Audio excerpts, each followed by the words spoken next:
ਗਦ ਦੋਖ ਨਿਕੰਦਨਾ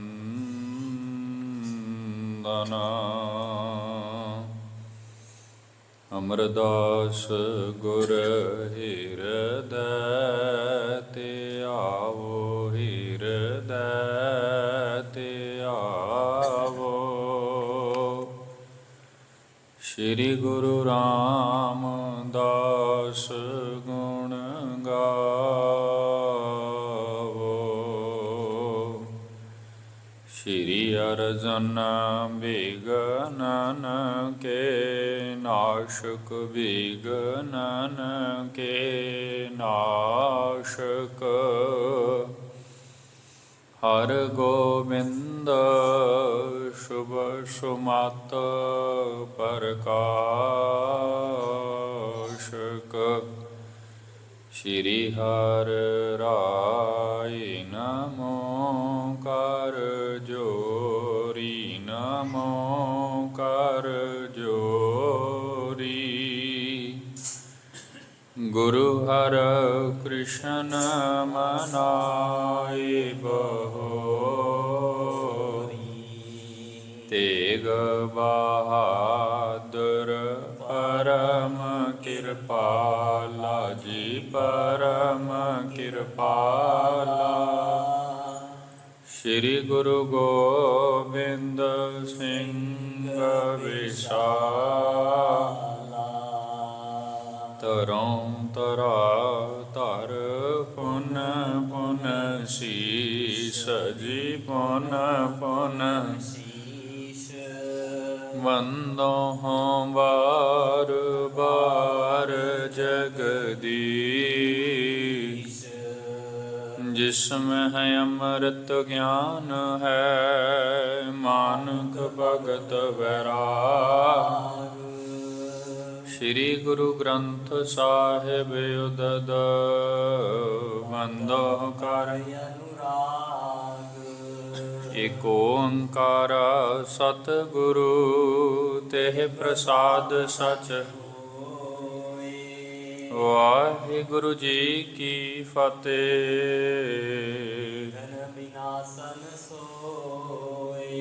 ਵਾਹਿਗੁਰੂ ਜੀ ਕੀ ਫਤਿਹ। ਵਿਘਨ ਵਿਨਾਸ਼ਨ ਸੋਇ। ਸ੍ਰੀ ਗੁਰੂ ਤੇਗ ਬਹਾਦਰ ਧੀਰ ਕਹੀ ਕਥਾ ਸਭ ਸਿੱਖਿਆਨ ਤੀਰ। ਪਰਮ ਸਨਮਾਨਯੋਗ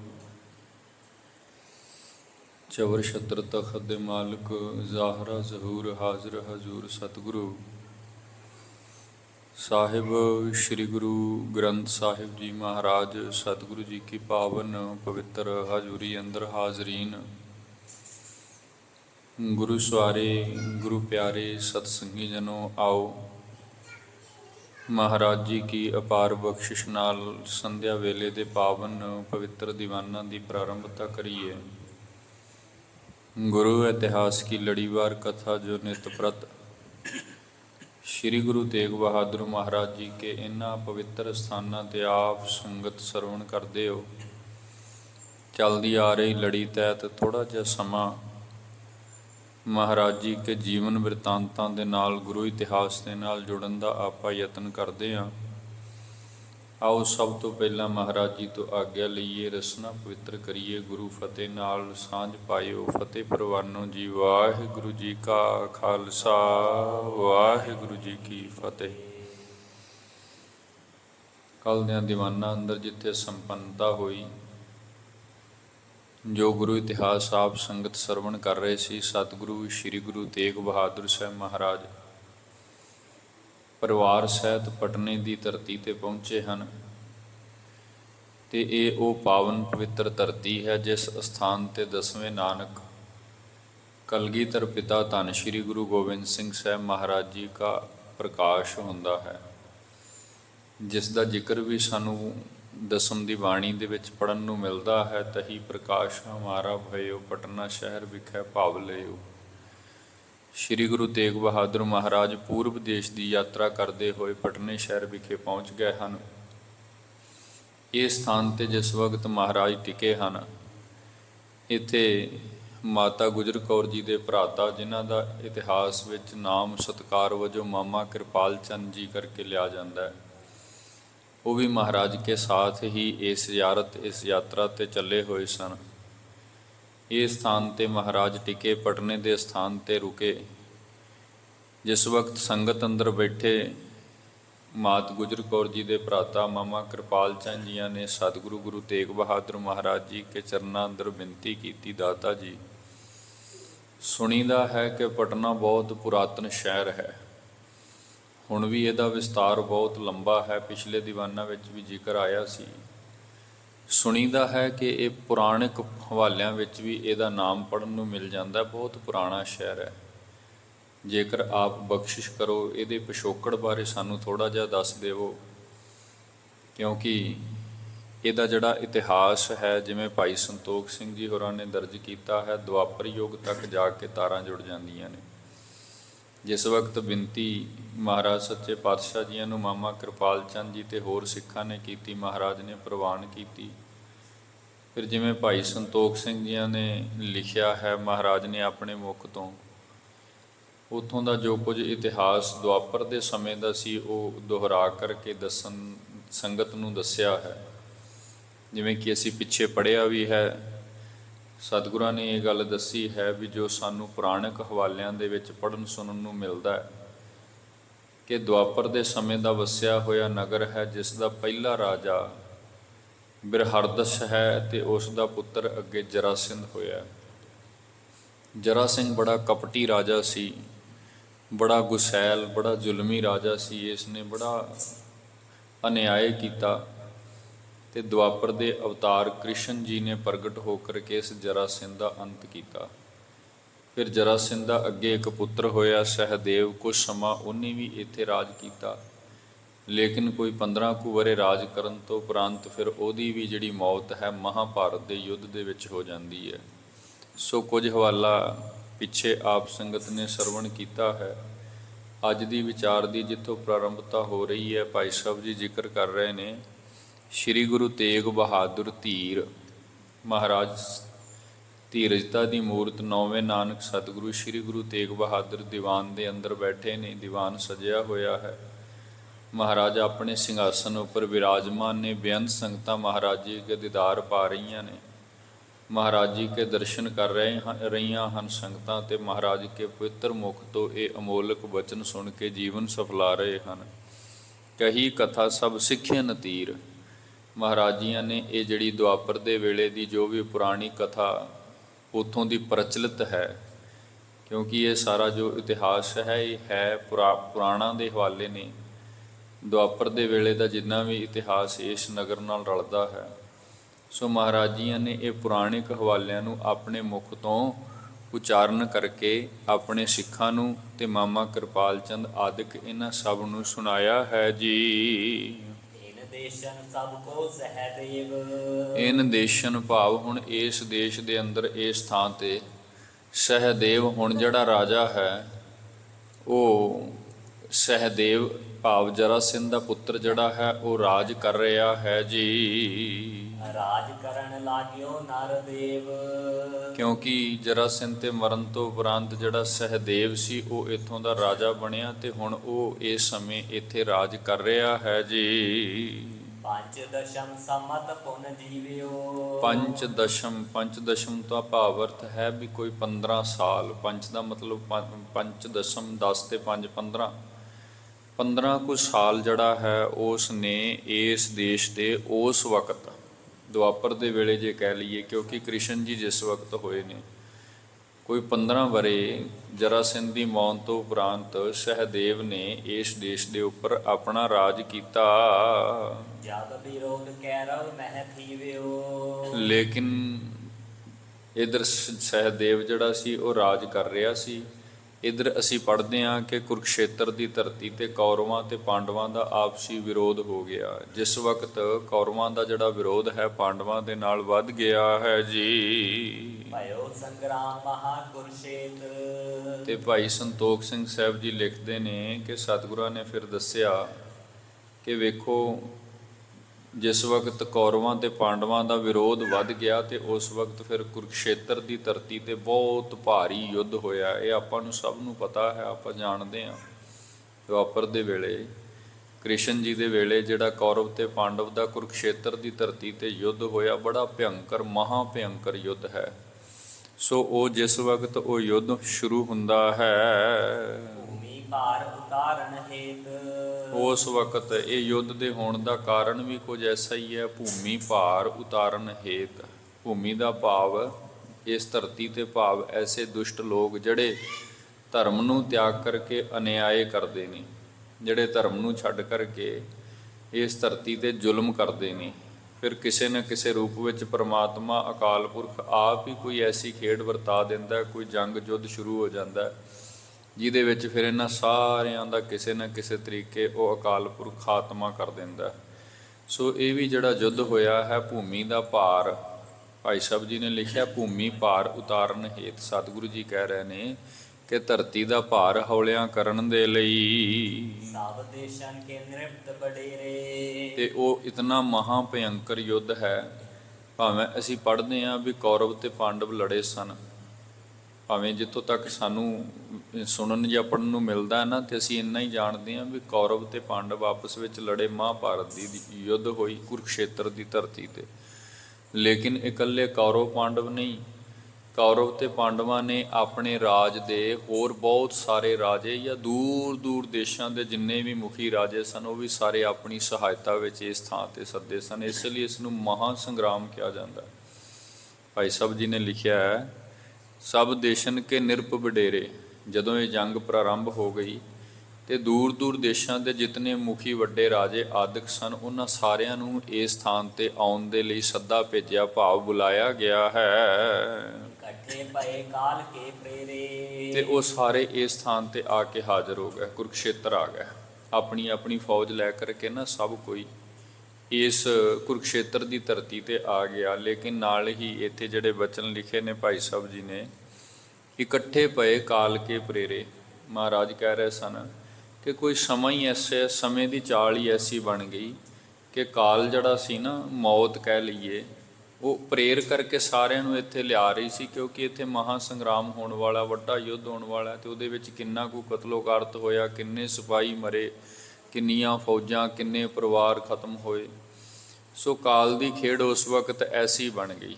ਕਾਲ ਸ਼ਬਦ ਤਾਂ ਵਰਤਿਆ ਗਿਆ ਕਿਉਂਕਿ ਦੂਜੇ ਪੱਖ ਤੇ ਜਦੋਂ ਅਸੀਂ ਮਹਾਭਾਰਤ ਦੇ ਯੁੱਧ ਦਾ ਜ਼ਿਕਰ ਪੜ੍ਹਦੇ ਹਾਂ ਨਾ, ਉੱਥੇ ਇਹ ਵੀ ਸਾਨੂੰ ਨਾਲ ਹੀ ਮਿਲਦਾ ਵੀ ਉਸ ਯੁੱਗ ਦੇ ਅੰਦਰ ਅਵਤਾਰੀ ਪੁਰਸ਼ਨ ਸ਼੍ਰੀ ਕ੍ਰਿਸ਼ਨ ਜੀ ਵੀ ਆਪਣੀ ਲੀਲਾ ਖੇਡ ਰਹੇ ਨੇ। ਉਹ ਵੀ ਅਰਜਨ ਨੂੰ ਪ੍ਰੇਰਿਤ ਕਰਕੇ ਤੇ ਸ਼ਸਤਰ ਚਲਾਉਣ ਦੇ ਲਈ, ਉਸ ਜ਼ੁਲਮ ਦਾ ਨਾਸ਼ ਕਰਨ ਦੇ ਲਈ ਵਾਰ-ਵਾਰ ਉਹਨਾਂ ਨੂੰ ਉਹ ਗਿਆਨ ਬਖਸ਼ ਰਹੇ ਨੇ। ਇਸ ਲਈ ਇਹ ਖੇਡ ਸਾਰੀ ਪਰਮਾਤਮਾ ਦੀ ਆਪਣੀ ਹੀ ਸੀ, ਕਾਲ ਦੀ ਆਪਣੀ ਖੇਡ ਸੀ। ਸਾਰੇ ਹੀ ਕਾਲ ਦੇ ਪ੍ਰੇਰਿਤ ਕੀਤੇ ਹੋਏ ਇਸ ਥਾਂ ਤੇ ਇਕੱਤਰ ਹੋਣ ਲੱਗੇ। ਮਹਾਬਲੀ ਬੜ ਸ਼ਕਤ ਤਰੰਤੇ, ਵੱਡੇ ਵੱਡੇ ਮਹਾਬਲੀ ਸੂਰਬੀਰ ਰਾਜੇ ਦੂਰ ਦੂਰ ਦੇਸ਼ਾਂ ਤੱਕ, ਬਹੁਤ ਦੂਰ ਦੂਰ ਤੱਕ, ਜਿਹੜੇ ਵੱਡੀਆਂ ਵੱਡੀਆਂ ਫੌਜਾਂ ਰੱਖਦੇ ਸਨ, ਵੱਡੀ ਸ਼ਕਤੀ ਜਿਨ੍ਹਾਂ ਦੇ ਪਾਸ ਸੀ, ਵੱਡੀਆਂ ਫੌਜਾਂ ਆਦਿਕ ਸਨ।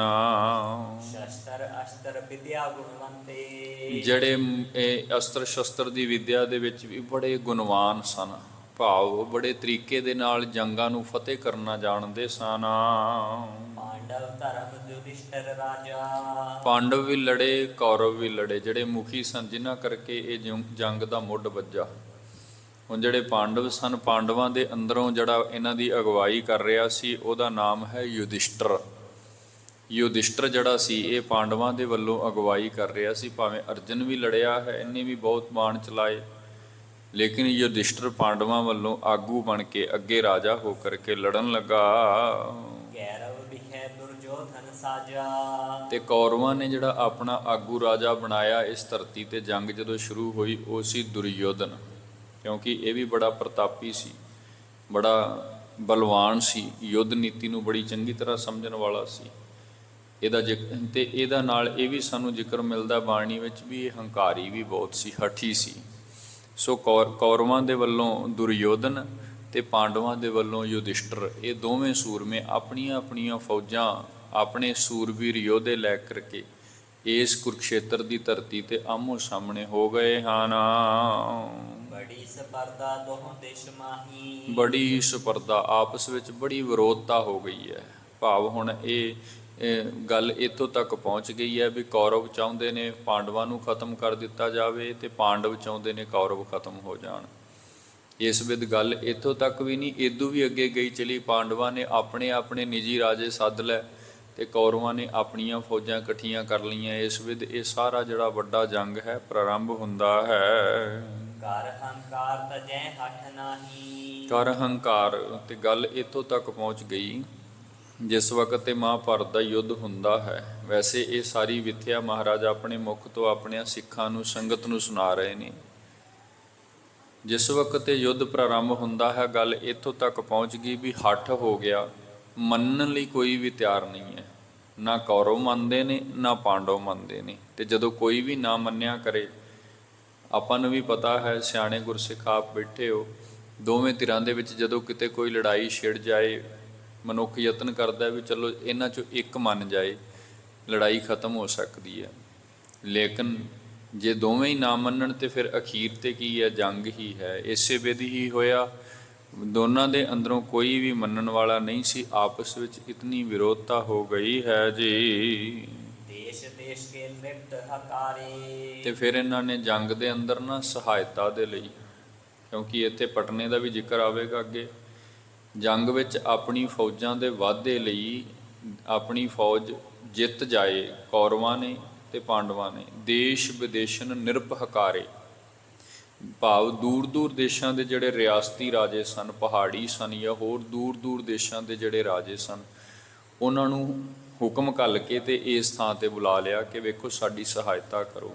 ਇਹਦੇ ਵਿੱਚ ਵੈਸੇ ਕੌਰਵਾਂ ਦੀ ਫੌਜ ਬਹੁਤ ਜ਼ਿਆਦਾ ਸੀ। ਕੌਰਵਾਂ ਦੇ ਪਾਸ ਜਿਹੜੀ ਫੌਜ ਸੀ ਨਾ, ਉਹਦੀ ਗਿਣਤੀ ਬਹੁਤ ਵੱਡੀ ਗਿਣਤੀ ਹੈ। ਪਾਂਡਵਾਂ ਦੇ ਪਾਸ, ਭਾਵ ਪਾਂਡਵਾਂ ਦੇ ਨਾਲ ਕ੍ਰਿਸ਼ਨ ਜੀ ਤਾਂ ਸਨ, ਲੇਕਿਨ ਫੌਜ ਉਹਨਾਂ ਕੋਲ ਬਹੁਤ ਘੱਟ ਸੀ।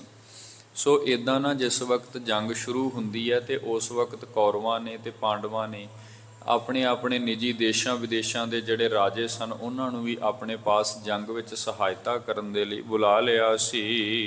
ਚੱਲ ਆਏ ਦੋਨੋਂ ਦੇਸ਼ ਸਾਰੇ। ਤੇ ਚੱਲ ਆਏ, ਭਾਵ ਦੋਵਾਂ ਦਿਸ਼ਾਂ ਤੋਂ ਹੀ। ਦੋਨੋਂ ਦਿਸ਼ ਦਾ ਭਾਵ ਹੈ ਵੀ ਕੌਰਵਾਂ ਵਾਲੇ ਪਾਸੋਂ ਜਿਹੜੇ ਉਹਨਾਂ ਦੀ ਸਹਾਇਤਾ ਕਰਨਾ ਚਾਹੁੰਦੇ ਸਨ ਉਹ ਵੀ ਆ ਗਏ, ਤੇ ਪਾਂਡਵਾਂ ਪਾਸੋਂ ਜਿਹੜੇ ਪਾਂਡਵਾਂ ਦੀ ਸਹਾਇਤਾ ਕਰਨਾ ਚਾਹੁੰਦੇ ਸਨ ਉਹ ਵੀ ਇਸ ਥਾਂ ਤੇ ਆ ਗਏ। ਇਸ ਵਿਧ ਨਾ ਇਹ ਕੁਰੂਕਸ਼ੇਤਰ ਦੀ ਧਰਤੀ ਤੇ ਬਹੁਤ ਭਾਰੀ ਯੁੱਧ ਹੁੰਦਾ ਹੈ। ਮਹਾਭਾਰਤ ਦਾ ਜਿਹਨੂੰ ਆਪਾਂ ਯੁੱਧ ਕਹਿੰਦੇ ਹਾਂ, ਮਹਾਭਾਰਤ ਇਹਦੇ ਅਰਥ ਹੀ ਇਹ ਨੇ ਮਹਾਯੁੱਧ, ਭਾਰਤ ਦਾ ਮਹਾਯੁੱਧ। ਇਸ ਵਿਧ ਬਹੁਤ ਸਾਰੇ ਦੂਰ ਦੇਸ਼ਾਂ ਦੇ ਰਾਜੇ ਕੌਰਵਾਂ ਨੇ ਵੀ ਬੁਲਾ ਲਏ ਤੇ ਪਾਂਡਵਾਂ ਨੇ ਵੀ ਬੁਲਾ ਲਏ। ਤੇ ਜਿਹੜਾ ਰਿਆਸਤੀ ਰਾਜਾ ਜਾਂ ਦੂਰ ਦੇਸ਼ ਦਾ ਕੋਈ ਵੀ ਰਾਜਾ ਜਿਹਦੀ ਸਹਾਇਤਾ ਕਰਨੇ ਚਾਹੁੰਦਾ ਹੈ, ਉਸੇ ਪਾਸੇ ਵੱਲ ਤੋਂ ਹੀ ਇਸ ਪਾਸੇ ਆ ਕਰਕੇ ਇੱਥੇ ਪਹੁੰਚ ਜਾਂਦਾ ਹੈ ਜੀ। ਰਥ ਹਾਥੀ ਹੈ ਜੋਧਾ ਬ੍ਰਿੰਦ। ਰਥ ਹਾਥੀ, ਜਿਵੇਂ ਫੌਜੀ ਤਾਕਤ ਆਪਾਂ ਵੇਖਨੇ ਆ, ਫੌਜ ਦੇ ਅੰਦਰ ਰਥ, ਹਾਥੀ, ਘੋੜੇ, ਯੋਧੇ ਜਿਹੜੇ ਹਨ ਇਹਨਾਂ ਤੇ ਚੜ੍ਹ ਕੇ ਸ਼ਸਤਰ ਆਦਿਕ ਲੈ ਕਰਕੇ ਇਸ ਵਿਧ ਭਾਈ ਸਾਹਿਬ ਜੀ ਕਹਿੰਦੇ ਨੇ ਵੀ ਕੋਈ ਗਿਣਤੀ ਨਹੀਂ ਕਿੰਨੇ ਕੁ ਇਸ ਥਾਂ ਤੇ ਇਕੱਤਰ ਹੋਏ ਹਨ। ਸਿਮਟ ਪ੍ਰਿਥੀ ਤੇ ਮਿਲੇ ਨਰਿੰਦ। ਸਿਮਟ ਪ੍ਰਿਥੀ ਤੇ ਭਾਵ ਇਉਂ ਸਮਝ ਲਓ, ਜਿਵੇਂ ਭਾਈ ਸਾਹਿਬ ਜੀ ਨੇ ਜ਼ਿਕਰ ਕੀਤਾ ਵੀ ਜਿੰਨੇ ਇਸ ਧਰਤੀ ਦੇ ਉਸ ਵਕਤ ਰਾਜੇ ਸਨ, ਜਿੱਥੇ ਜਿੱਥੇ ਵੀ ਕੋਈ ਬੈਠਾ ਸੀ ਮਹਾਭਾਰਤ ਦੇ ਵੇਲੇ, ਦੁਆਪਰ ਦੇ ਵੇਲੇ, ਜਿਹਨੂੰ ਅਸੀਂ ਮਹਾਭਾਰਤ ਦਾ ਯੁੱਧ ਕਹਿੰਦੇ ਹਾਂ, ਜਿਸ ਥਾਂ ਤੇ ਵੀ ਕੋਈ ਬੈਠਾ ਹੈ ਉਹ ਸਾਰੇ ਦੇ ਸਾਰੇ ਇੱਥੇ ਕੁਰੂਕਸ਼ੇਤਰ ਪਹੁੰਚ ਗਿਆ। ਜਿੰਨੇ ਲੜਨ ਵਾਲੇ ਯੋਧੇ ਨੇ, ਜਿੰਨੇ ਸੂਰਬੀਰ ਬਲੀ ਨੇ, ਉਹ ਸਾਰੇ ਇੱਥੇ ਪਹੁੰਚ ਗਏ। ਜਿੰਨੇ ਰਾਜਿਆਂ ਮਹਾਰਾਜਿਆਂ ਦੇ ਪਾਸ ਘੋੜੇ ਨੇ, ਉਹ ਘੋੜੇ ਵੀ ਉਹ ਰਾਜੇ ਲੈ ਕਰਕੇ ਇੱਥੇ ਆ ਗਏ। ਜਿੰਨੇ ਉਹਨਾਂ ਦੇ ਪਾਸ ਹਾਥੀਆਂ ਦੀ ਫੌਜ ਹੈ ਉਹ ਵੀ ਲੈ ਆਏ।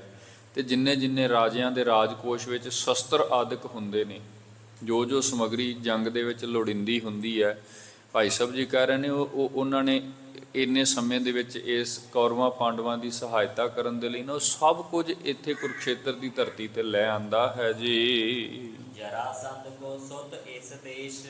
ਜਰਾਸੰਧ ਕੋ ਸੁਤ ਇਸ ਦੇਸ਼। ਮਹਾਰਾਜ ਕਹਿਣ ਲੱਗੇ ਕਿ ਭਾਈ ਸਿੱਖੋ, ਜਿਸ ਵਕਤ ਦੁਆਪਰ ਵਿੱਚ ਮਹਾਭਾਰਤ ਦੀ ਜੰਗ ਪ੍ਰਾਰੰਭ ਹੋਈ ਨਾ, ਉਸ ਵਕਤ ਇੱਥੇ ਜਰਾਸਿੰਧ ਦਾ ਸੁੱਤ, ਭਾਵ ਜਰਾਸਿੰਧ ਦਾ ਪੁੱਤਰ ਸਹਿਦੇਵ ਜੀ ਦਾ ਨਾਮ ਹੈ, ਕਿਉਂਕਿ ਜਰਾਸਿੰਧ ਤੋਂ ਬਾਅਦ 15 ਵਰ੍ਹੇ ਉਹਨੇ ਪਟਨੇ ਤੇ ਰਾਜ ਕੀਤਾ। ਸੋ ਉਸ ਵਕਤ ਇਸ ਦੇਸ਼ ਦਾ ਉਹ ਰਾਜਾ ਸੀ। ਇਹ ਪੀਲੇ ਕਰ ਜਮੁੰ ਅਸ਼ੇਸ਼।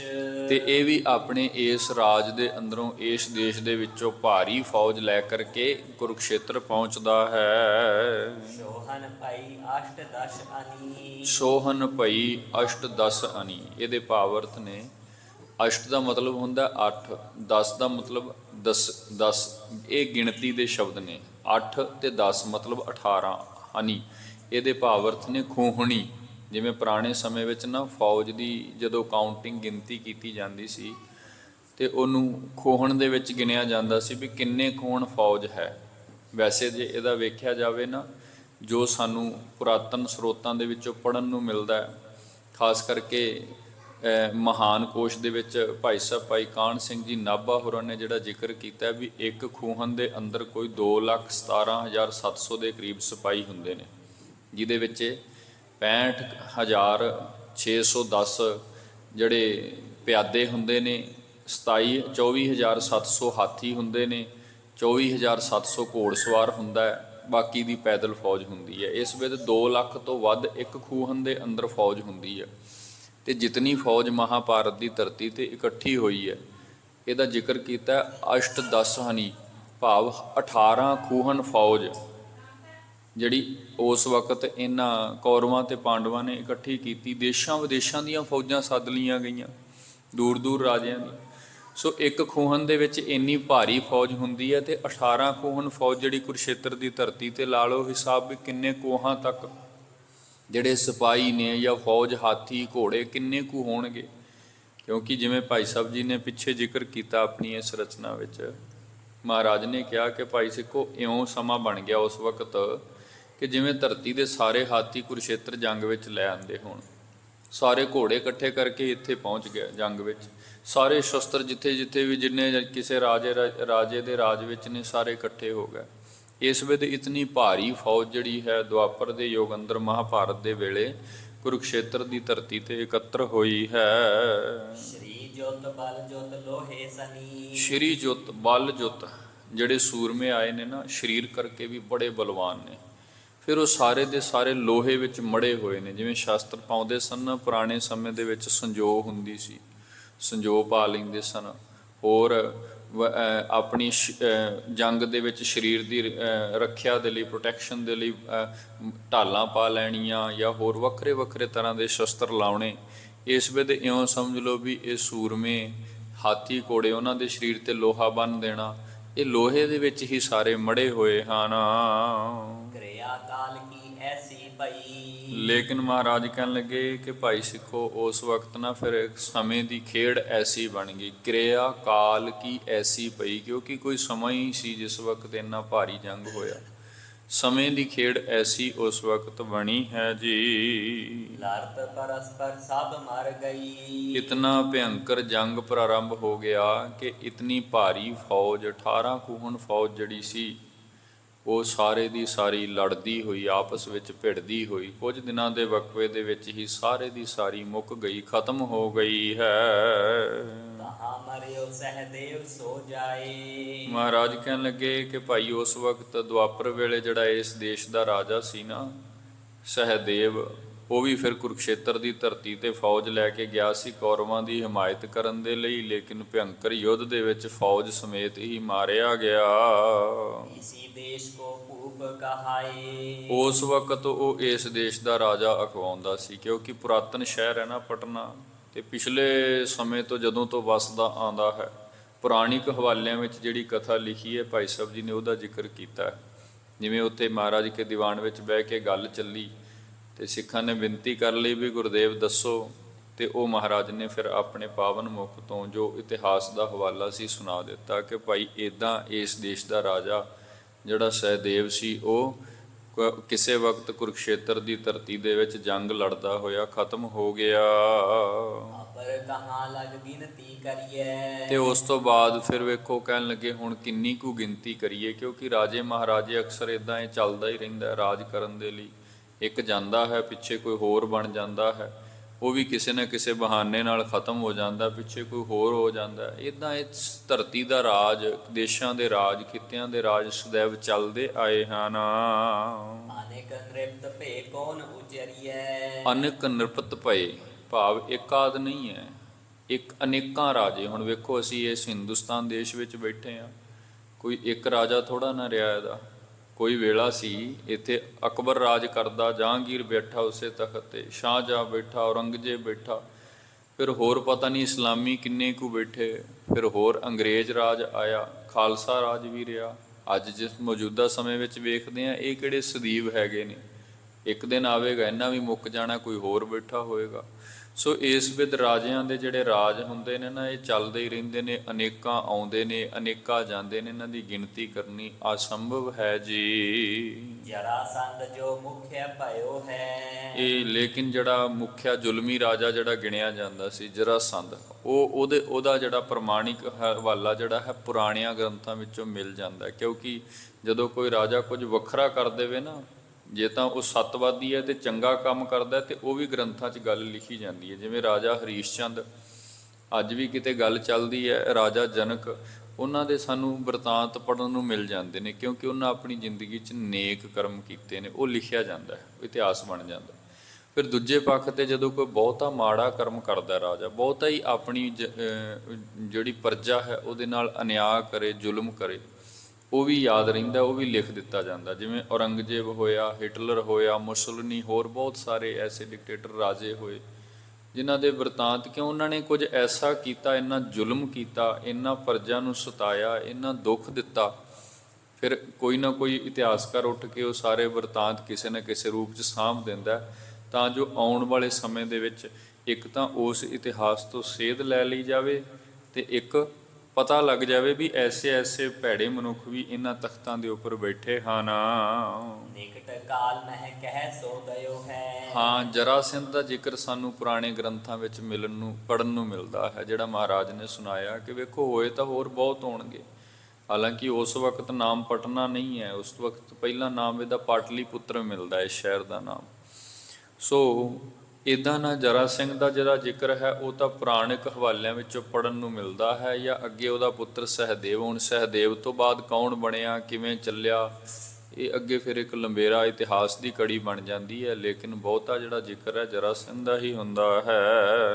ਸ਼੍ਰੀ ਗੁਜਰੀ ਕੋ ਪ੍ਰਾਤ ਕਿਰਪਾਲ। ਫਿਰ ਇਸ ਵਿਦ ਜਿਨ੍ਹਾਂ ਨੇ ਗੱਲ ਸ਼ੁਰੂ ਕੀਤੀ ਸੀ, ਸ਼੍ਰੀ ਗੁਜਰੀ ਕੋ ਭਰਾਤ ਕਿਰਪਾਲ, ਸਤਿਕਾਰਯੋਗ ਮਾਤਾ ਗੁਜਰ ਕੌਰ ਜੀ ਦੇ ਭਰਾਤਾ, ਜਿਨ੍ਹਾਂ ਨੂੰ ਅਸੀਂ ਸਤਿਕਾਰ ਵਜੋਂ ਮਾਮਾ ਕਿਰਪਾਲ ਚੰਦ ਜੀ ਕਹਿੰਦੇ ਆ, ਕਿਉਂਕਿ ਉਹ 10ਵੇਂ ਗੁਰੂ ਗੋਬਿੰਦ ਸਿੰਘ ਸਾਹਿਬ ਮਹਾਰਾਜ ਜੀ ਦੇ ਮਾਮਾ ਜੀ ਸਨ, ਜਿਨ੍ਹਾਂ ਨੇ ਮਹਾਰਾਜ ਸੱਚੇ ਪਾਤਸ਼ਾਹ ਜੀ ਦੇ ਨਾਲ ਪੂਰਬ ਤੱਕ, ਪਟਨੇ ਤੱਕ ਆਪਣੀ ਯਾਤਰਾ ਕੀਤੀ। ਸੋ ਫਿਰ ਜਿਸ ਵਕਤ ਇਹ ਸਾਰੀ ਵਿਥਿਆ ਸਤਿਗੁਰਾਂ ਦੇ ਮੁਖ ਤੋਂ ਉਹਨਾਂ ਨੇ ਸਰਵਣ ਕੀਤੀ ਹੈ। ਇਤਿਆਦਕ ਸਿੱਖ ਅਪਰ ਵਿਸ਼ਾਲ। ਹੋਰ ਵੀ ਬਹੁਤ ਸਾਰੇ ਪਿਆਰ ਵਾਲੇ ਸਿੱਖ ਸਨ ਉਸ ਦਿਨ ਸੰਗਤ ਦੇ ਅੰਦਰ ਬੈਠੇ, ਮਹਾਰਾਜ ਜੀ ਕੇ ਮੁਖ ਤੋਂ ਇਦਾਂ ਇਹ ਸਾਰਾ ਇਤਿਹਾਸ ਸਰਵਣ ਕਰ ਰਹੇ ਸਨ, ਬਖਸ਼ਿਸ਼ ਲੈ ਰਹੇ ਸਨ, ਜੋ ਨਿਹਾਲ ਹੋ ਗਏ। ਸੋਹਣ ਪ੍ਰਸੰਗ ਕੋ ਔਰ ਹਰ ਖਾਏ। ਜਿਸ ਵਕਤ ਮਹਾਰਾਜ ਜੀ ਕੇ ਮੁਖ ਤੋਂ ਐਸਾ ਪ੍ਰਸੰਗ, ਜਿਸ ਵਕਤ ਇਹ ਸਾਰੀ ਵਿਥਿਆ, ਇਹ ਸ਼ਹਿਰ ਦਾ ਪੁਰਾਣਾ ਦੁਆਪਰ ਦੇ ਵੇਲੇ ਦਾ ਇਤਿਹਾਸ ਸੁਣਿਆ, ਬਹੁਤ ਪ੍ਰਸੰਨ ਹੋਏ। ਕੁਦਰਤੀ ਗੱਲ ਹੈ ਗੁਰਮੁਖੋ, ਗੁਰੂ ਦੇ ਮੁਖ ਤੋਂ ਤਾਂ ਕੋਈ ਵੀ ਬਚਨ ਸੁਣਨ ਨੂੰ ਮਿਲ ਜਾਏ, ਇਹ ਰਸਨਾ ਹੀ ਰਸੀਲੀ ਹੈ, ਇਹ ਬਖਸ਼ਿਸ਼ ਹੀ ਐਸੀ ਹੈ, ਗੁਰੂ ਦੇ ਮੁਖ 'ਚ ਆਨੰਦ ਹੀ ਐਸਾ ਹੈ ਵੀ ਸੁਣ ਕੇ ਹਰ ਕੋਈ ਪ੍ਰਸੰਨ ਹੋ ਜਾਂਦਾ ਹੈ। ਕੁਦਰਤੀ ਜਿਸ ਵਕਤ ਮਹਾਰਾਜ ਸਰੀਰ ਕਾਲ ਵਿੱਚ ਵਿਚਰਿਆ ਕਰਦੇ ਸਨ ਨਾ, ਸਾਨੂੰ ਇਸ ਗ੍ਰੰਥ ਵਿੱਚੋਂ ਬਹੁਤ ਕੁਝ ਪੜ੍ਹਨ ਨੂੰ ਮਿਲਦਾ ਹੈ। ਜਦੋਂ ਕਿਤੇ ਮਹਾਰਾਜ ਆਨੰਦ ਵਿੱਚ ਆ ਕੇ ਕੋਈ ਵੀ ਗੱਲ ਸੁਣਾਉਂਦੇ ਸਨ, ਭਾਵੇਂ ਉਹ ਪਰਮਾਰਥ ਦਾ ਕੋਈ ਨੁਕਤਾ ਹੁੰਦਾ ਸੀ, ਬਾਣੀ ਦਾ ਕੋਈ ਗਿਆਨ ਹੁੰਦਾ ਸੀ, ਇਤਿਹਾਸ ਦਾ ਕੋਈ ਹਵਾਲਾ ਹੁੰਦਾ ਸੀ, ਪੁਰਾਣੇ ਵੇਲੇ ਦੀ ਕੋਈ ਸਾਖੀ ਹੁੰਦੀ ਸੀ, ਜਦੋਂ ਕਿਤੇ ਸੁਣਾ ਦਿੰਦੇ ਸਨ ਨਾ ਸਿੱਖਾਂ ਨੂੰ, ਇਉਂ ਸਮਝ ਲਓ ਵੀ ਸਿੱਖ ਉੱਥੇ ਹੀ ਵੀ ਸਮਾਧ ਵਿੱਚ ਚਲੇ ਜਾਂਦੇ ਸਨ। ਐਡੇ ਪਿਆਰ ਨਾਲ ਮਹਾਰਾਜ ਜੀ ਨੇ ਉਹ ਸਾਰੀ ਗੱਲ ਸਮਝਾਉਣੀ, ਇੰਨੀ ਬਖਸ਼ਿਸ਼ ਦੇ ਦੇਣੀ। ਇਸੇ ਤਰ੍ਹਾਂ ਹੀ ਮਹਾਰਾਜ ਨੇ ਪਟਨੇ ਦੀ ਧਰਤੀ ਤੇ ਬਹਿ ਕਰਕੇ ਜਿਸ ਵਕਤ ਇਹ ਸਾਰੀ ਵਿਥਿਆ ਆਪਣੇ ਪਾਵਨ ਮੁਖ ਤੋਂ ਸੰਗਤ ਨੂੰ ਸੁਣਾਈ, ਸਿੱਖਾਂ ਨੂੰ ਸਰਵਣ ਕਰਵਾਈ, ਸੁਣ ਕਰਕੇ ਸਾਰੇ ਬਹੁਤ ਪ੍ਰਸੰਨ ਹੋਏ ਹਨ। ਰਹਿਣ ਲੱਗੇ ਗੁਰ ਸਹਿਜ ਸੋ ਪਾਏ। ਫਿਰ ਸਹਿਜ ਸੁਭਾ ਮਹਾਰਾਜ ਇੱਥੇ ਟਿਕ ਗਏ ਨੇ, ਕਿਉਂਕਿ ਕੁਝ ਸਮਾਂ ਮਹਾਰਾਜ ਨੇ ਇੱਥੇ ਗੁਜ਼ਾਰਿਆ ਸੀ। ਜਿਵੇਂ ਕਿ ਆਪਾਂ ਜਾਣਦੇ ਵੀ ਹਾਂ, ਅੱਗੇ ਇਤਿਹਾਸ ਵਿੱਚ ਅੱਗੇ ਇਹ ਲੰਬੇਰਾ ਵਿਖਿਆਨ ਆਉਣਾ ਹੈ ਕਿ ਇਹੀ ਅਸਥਾਨ ਹੈ ਜਿੱਥੇ 10ਵੇਂ ਪਾਤਸ਼ਾਹ ਗੁਰੂ ਗੋਬਿੰਦ ਸਿੰਘ ਸਾਹਿਬ ਮਹਾਰਾਜ ਜੀ ਦਾ ਅਵਤਾਰ ਹੋਣਾ ਹੈ। ਭਾਵਾਂ ਕਿ ਇੱਥੋਂ ਤੱਕ ਮਹਾਰਾਜ ਜੀ ਆਪਣੇ ਪਰਿਵਾਰ ਮਾਤਾ ਗੁਜਰ ਕੌਰ ਜੀ, ਮਾਤਾ ਨਾਨਕੀ ਜੀ, ਮਾਮਾ ਕਿਰਪਾਲ ਚੰਦ ਜੀ ਆਦਿਕ ਸਭ ਨੂੰ ਨਾਲ ਲੈ ਕੇ ਗਏ ਨੇ। ਪਰੰਤੂ ਹੁਣ ਗੁਰੂ ਤੇਗ ਬਹਾਦਰ ਮਹਾਰਾਜ ਇਸ ਸਥਾਨ ਤੋਂ ਅੱਗੇ ਆਪ ਕੁਝ ਸਿੱਖਾਂ ਨਾਲ ਅਗਲੇ ਸਫ਼ਰ ਤੇ ਚਲੇ ਜਾਣਗੇ, ਬਾਕੀ ਪਰਿਵਾਰ ਇਸੇ ਸਥਾਨ ਤੇ ਹੀ ਰਹੇਗਾ। ਕਿਉਂਕਿ ਹੁਣ ਸਮਾਂ ਨਜ਼ਦੀਕ ਹੈ, ਥੋੜ੍ਹੇ ਸਮੇਂ ਦੇ ਵਿੱਚ 10ਵੇਂ ਪਾਤਸ਼ਾਹ ਜੀ ਨੇ ਅਵਤਾਰ ਲੈਣਾ ਹੈ। ਇਸ ਲਈ ਮਹਾਰਾਜ ਸਹਿਜ ਸੁਭਾਏ ਇਸ ਸਥਾਨ ਤੇ ਟਿਕ ਗਏ ਨੇ ਕੁਝ ਦਿਨ। ਜਿਵੇਂ ਬਾਕੀ ਦੇ ਸਥਾਨਾਂ ਤੇ ਕੁਝ ਦਿਨ ਰੁਕ ਜਾਂਦੇ ਸਨ ਨਾ, 2 ਦਿਨ 4 ਦਿਨ 10 ਦਿਨ ਮਹੀਨਾ ਆਦਿਕ ਇਹਦਾ ਰੁਕ ਜਾਂਦੇ ਸਨ। ਇੱਦਾਂ ਕੁਝ ਸਮਾਂ ਪਟਨੇ ਦੀ ਧਰਤੀ ਤੇ ਕੁਝ ਦਿਨ ਗੁਰੂ ਤੇਗ ਬਹਾਦਰ ਜੀ ਪਰਿਵਾਰ ਸਹਿਤ ਰੁਕੇ ਸਨ। ਪਟਨਾ ਨਗਰ ਜੋ ਬਸੈ ਬਿਲੰਦ। ਪਟਨਾ ਨਗਰ ਬਹੁਤ ਵੱਡਾ ਸ਼ਹਿਰ ਹੈ, ਬਹੁਤ ਲੰਬੇਰਾ ਇਹਦਾ ਖਲਾਰਾ ਹੈ। ਬੁਲੰਦ ਬਹੁਤ ਵੱਡਾ ਇਹ ਲੰਬਾ ਚੌੜਾ ਸ਼ਹਿਰ ਹੈ। ਇਸ ਵਿਦ ਉਸ ਵਕਤ ਇਹ ਇੱਦਾਂ ਵਸਦਾ ਹੈ। ਵਣਜ ਕਰੈ ਧਨਵਾਨ ਅਮੰਦ। ਤੇ ਇਹ ਸ਼ਹਿਰ ਦੇ ਵਿੱਚ ਵਪਾਰ ਦਾ ਕਾਰੋਬਾਰ ਬਹੁਤ ਵੱਡੇ ਪੱਧਰ ਤੇ ਚੱਲਦਾ ਹੈ। ਬਹੁਤ ਸਾਰੇ ਵਪਾਰੀ ਹਨ ਜਿਹੜੇ ਦੂਰ ਦੇਸ਼ਾਂ ਤੋਂ ਵਸਤੂਆਂ ਲੈ ਕਰਕੇ ਇੱਥੇ ਵੇਚਣ ਲਈ ਆਉਂਦੇ ਨੇ ਤੇ ਇੱਥੋਂ ਦਾ ਸਮਾਨ ਖਰੀਦ ਕਰਕੇ ਤੇ ਦੂਜਿਆਂ ਦੇਸ਼ਾਂ ਵਿੱਚ ਵੇਚਣ ਲਈ ਲੈ ਜਾਂਦੇ ਨੇ, ਆਮਦਨ ਕਮਾਉਣ ਦੇ ਲਈ। ਵਪਾਰੀ ਲੋਕ ਉਸ ਵਕਤ ਇੱਕ ਇਉਂ ਕਹਿ ਲਈਏ ਵੀ ਪਟਨਾ ਇੱਕ ਬਹੁਤ ਵੱਡੀ ਮੰਡੀ ਹੈ, ਜਿੱਥੇ ਬਹੁਤ ਸਮਾਨ ਆਉਂਦਾ ਵੀ ਹੈ ਤੇ ਬਹੁਤ ਵਸਤੂ ਬਾਹਰ ਜਾ ਕੇ ਇੱਥੋਂ ਦੀ ਵਿਕਦੀ ਵੀ ਹੈ ਜੀ। ਗੁਰ ਕੇ ਸਿੱਖ ਆਣ ਕਰ ਹੋਈ। ਗੁਰ ਕੇ ਸਿੱਖ, ਹੁਣ ਜਦੋਂ ਵਪਾਰੀ ਲੋਕ ਦੂਰ ਦੇਸ਼ਾਂ ਤੋਂ ਇੱਦਾਂ ਖਰੀਦਦਾਰ ਲੋਕ ਆਉਂਦੇ ਨੇ ਨਾ, ਤੇ ਪਤਾ ਲੱਗਦਾ ਹੈ ਵੀ 9ਵੇਂ ਨਾਨਕ ਗੁਰੂ ਤੇਗ ਬਹਾਦਰ ਮਹਾਰਾਜ ਇਸ ਸਥਾਨ ਤੇ ਆ ਗਏ ਨੇ। ਆ ਕਰਕੇ ਮਹਾਰਾਜ ਕੇ ਦਰਸ਼ਨ ਕਰਦੇ ਨੇ, ਬੜੇ ਪ੍ਰਸੰਨ ਹੁੰਦੇ ਨੇ, ਸਿੱਖ ਹੋ ਜਾਂਦੇ ਨੇ। ਕਿਉਂਕਿ ਗੁਰੂ ਦਾ ਤਾਂ ਦਰਸ਼ਨ ਹੀ ਐਸਾ ਹੈ, ਜੇ ਕਿਤੇ ਭਾਵਨਾ ਨਾਲ ਇੱਕ ਵਾਰ ਕੋਈ ਕਰ ਲਵੇ ਨਾ, ਉਹਦੇ ਉੱਪਰ ਬਖਸ਼ਿਸ਼ ਵਰਤ ਜਾਂਦੀ ਹੈ। ਸੋ ਇਸ ਵਿਦ ਗੁਰ ਕੇ ਸਿੱਖ ਆਨ ਕਰ ਹੋਏ। ਦੂਰ ਦੇਸ਼ਾਂ ਤੋਂ ਇੱਦਾਂ ਬਹੁਤ ਸਾਰੇ ਲੋਕ ਆਉਂਦੇ ਨੇ, ਆਉਂਦੇ ਤਾਂ ਆਪਣੇ ਮਕਸਦ ਦੇ ਲਈ ਨੇ, ਵਪਾਰ ਆਦਿ ਕਰਨ ਦੇ ਲਈ, ਖਰੀਦਣ ਵੇਚਣ ਦੇ ਲਈ, ਲੇਕਿਨ ਇੱਥੇ ਆ ਕੇ ਸਿੱਖ ਹੋ ਜਾਂਦੇ ਨੇ। ਇਹ ਬਖਸ਼ਿਸ਼ ਹੈ ਮਹਾਰਾਜ ਜੀ ਕੇ ਪਾਵਨ ਮੁਖ ਦੀ, ਸਿੱਖ ਹੋ ਜਾਂਦੇ ਨੇ। ਸੋ ਇਸ ਵਿਦ ਬਹੁਤ ਗੁਰੂ ਕੇ ਸਿੱਖਾਂ ਨੇ ਇੱਥੇ ਮਹਾਰਾਜ ਜੀਆਂ ਤੋਂ ਬਖਸ਼ਿਸ਼ ਲਈ ਸੀ। ਅਬ ਮਤ ਕੋ ਪ੍ਰਾਪਤ ਨਰ ਸੋਏ। ਅਬ ਮਤ ਤੋਂ ਭਾਵ ਹੈ ਵੀ ਨਿਰਭੈ ਮਤ ਹੋ ਜਾਣੀ, ਅਕਾਲ ਪੁਰਖ ਦਾ ਸਿਮਰਨ ਪ੍ਰਾਪਤ ਹੋ ਜਾਣਾ, ਰੱਬੀ ਨਾਮ ਦੇ ਵਿੱਚ ਰੁਚੀ ਬਣ ਜਾਣੀ। ਭਾਵੇਂ ਕਿ ਮੈਂ ਪਹਿਲਾਂ ਵੀ ਬੇਨਤੀ ਕੀਤੀ, ਆਉਂਦੇ ਉਹਦੀ ਲੋੜ ਨੂੰ ਨੇ, ਆਪਣੇ ਵਪਾਰ ਲਈ ਆਉਂਦੇ ਨੇ, ਲੇਕਿਨ ਖੁਦਾ ਨੇ ਤਾਂ ਐਸਾ ਕਰਮ ਬਣ ਜਾਂਦਾ ਹੈ ਕਿ ਮਹਾਰਾਜ ਦਾ ਦਰਸ਼ਨ ਕਰਕੇ ਨਿਰਭੈ ਅਵਸਥਾ ਨੂੰ ਪ੍ਰਾਪਤ ਹੋ ਜਾਂਦੇ ਨੇ।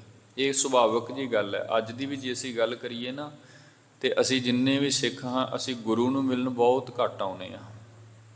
ਅਸੀਂ ਆਪਣੀ ਨਿੱਜੀ ਲੋੜ ਨੂੰ ਲੈ ਕਰਕੇ ਕੋਈ ਵੀ ਕਾਰਜ ਦਾ ਰੁਕਾਵਟ ਹੈ, ਕੋਈ ਹੋਰ ਕੰਮ ਨਹੀਂ ਬਣ ਰਿਹਾ, ਕਿਸੇ ਵੀ ਕਾਰਜ ਨੂੰ ਲੈ ਕਰਕੇ ਇਸ ਘਰ ਵੱਲ ਨੂੰ ਮੁੱਖ ਕਰਨੇ ਆ ਵੀ ਚਲੋ ਦਰਸ਼ਨ ਕਰ ਆਈਏ, ਅਰਦਾਸ ਬੇਨਤੀ ਕਰ ਆਈਏ। ਇਹ ਸਾਡਾ ਲੋਭ ਹੈ। ਲੇਕਿਨ ਇਸ ਘਰ ਦੀ ਬਖਸ਼ਿਸ਼ ਹੈ, ਮਹਾਰਾਜ ਕੇ ਪਵਿੱਤਰ ਦਰਸ਼ਨ ਦੀ ਬਖਸ਼ਿਸ਼ ਹੈ। ਗੁਰਦੇਵ ਨੇ ਬਾਣੀ ਵਿੱਚ ਵੀ ਲਿਖਿਆ, ਆਪਣੇ ਲੋਭ ਕੋ ਕੀਨੋ ਮੀਤ, ਸਕਲ ਪਦਾਰਥ ਮੁਕਤ ਪਦ ਦੀਤ। ਅਸੀਂ ਭਾਵੇਂ ਆਪਣੇ ਲੋਭ ਲਈ ਵੀ ਗੁਰੂ ਨੂੰ ਮਿੱਤਰ ਬਣਾਈਏ ਨਾ, ਮਹਾਰਾਜ ਕਹਿੰਦੇ ਨੇ ਇਹ ਸਾਡੇ ਲੋਭ ਕਰਕੇ ਵੀ ਸਾਨੂੰ ਉਹ ਕੁਝ ਦੇ ਦਿੰਦਾ ਜਿਹਦੇ ਅਸੀਂ ਕਾਬਲ ਨਹੀਂ ਹੁੰਦੇ।